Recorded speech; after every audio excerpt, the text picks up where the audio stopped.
Qəza demək olar ki, 2 həftə bundan qabaq baş veribdi. Qəza zamanı Elvinin avtomobilinə dediyinə görə 1000 manatdan çox zərər dəyib. Qaydalara uyğun hərəkət edən zərər çəkmiş, digər sürücü ilə birlikdə əraziyə polis çağırıb, avtomobilin foto və video görüntüləri çəkilib, araşdırmalara başlanılıb. Nəticədə Elvinə dəyən zərərin ödənilməsinə qərar verilib. Təbii ki, qarşı tərəfin sığortası hesabına. Elə narazılıqlar da bundan sonra başlayıb. Sığorta məndə qiymətləndirməyə çağırdı, getdim qiymətləndirməyə. Üstdən baxış keçdi, halbuki məndə nə qədər altında təkər qırılıb altına girmişdi. Bax bu təkər tam yox. Təkər də qırılıb altına giribdi. Arxa bu feridir, kırlosudur, qapının altıdır. Təkərlə bu üstdən görünənlərdir. Diskisi qırılıbdır, təkəri cırılıbdır, amortizatorudur, baranqoludur, sırğalardır. Yəni bunun öz ustamın yanında da bir şey ki, bunların hamısını göstərmişəm, videosunu da çəkib atmışam onlara. Mənə qiymətləndirmə göndəriblər.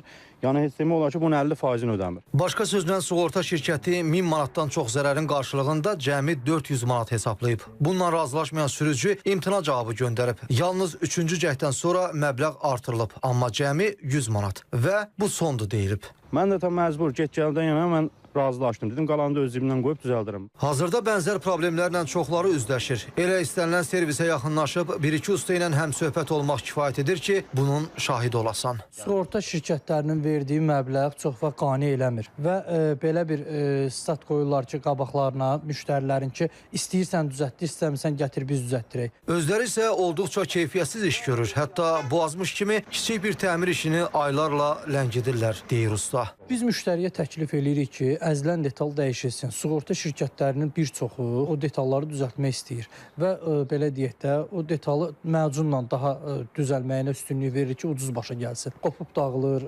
kraska bozarır. Çox hallarda ucuz detallar, Tayvan, Kitay deyilən detallar var. Detallardan istifadə olunur. 5 ay, 6 ay kiçik bir yerə görə maşın qalır sığortanın qarajında. Usta əlavə edir ki, 5 maşından 3-ündə bu problemlə qarşılaşırlar. Üstəlik sığorta şirkəti ilə kənar ustaların təklif etdiyi xidmətin qiymət fərqi nəzərə çarpacaq dərəcədə böyük olur. Maraqlıdır, bəs niyə? Sürücü vaxtında sığorta ödənişini edirsə, zamanı gələndə niyə ondan yararlana bilmir? Müstəqil Ekspertlər İnstitutu və yaxud da ki, sığortalı və sığortaçı arasında olan münasibətlər, regulyator və sığortaçı arasında olan münasibətlər, bunlar hamısı təkmilləşməlidir. Bunun üçün də çox qısa bir zaman keçməyəcək. Yəni bunun üçün birinci növbədə biz sığorta bazarının özünün inkişafı üçün çox ciddi addımlar atmalıyıq. Hal-hazırda bildiyiniz kimi sığorta bazarı mövcud potensialdan da çox aşağıdadır. 1% həcmindədir. Normalda bu minimum 2% olmalıdır. Deməli, sığorta bazarında istənilən nəticə əldə edilənə qədər bənzər problemlər davam edəcək. Belə vəziyyətlərdə isə hər bir sürücü üzləşdiyi çətinliyin qanuni həlli yollarını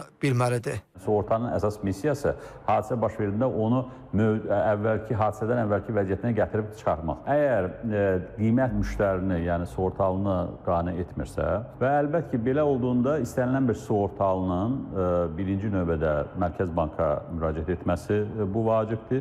Çünki sığorta şəhadətnaməsində də bu qaynar xəttin nömrəsi yazılıbdır və sığortaçının da vəzifəsidir ki, bu barədə, yəni o məlumatı ilkin olaraq müqavilə imzalananda sığortalıya ötürsün. Mübahisəli məqamda dərhal müstəqil ekspert təyin edilir və bu dəfə dəyən zərər bazar qiymətlərinə uyğun hesablanır. Çünki müstəqil ekspert nə sığortaçının, nə də sığorta şirkətinin tərəfini saxlaya bilər. Bunun isə demək olar hər zaman müsbət nəticə verdiyi deyilir. Yox, əgər belə məqamda belə mülk sahibi razı qalmırsa, o zaman məsələ yalnız məhkəmə yolu ilə həll oluna bilər. Gündüz Vaqifoğlu, Zamin Novruzov, İTV Xəbər.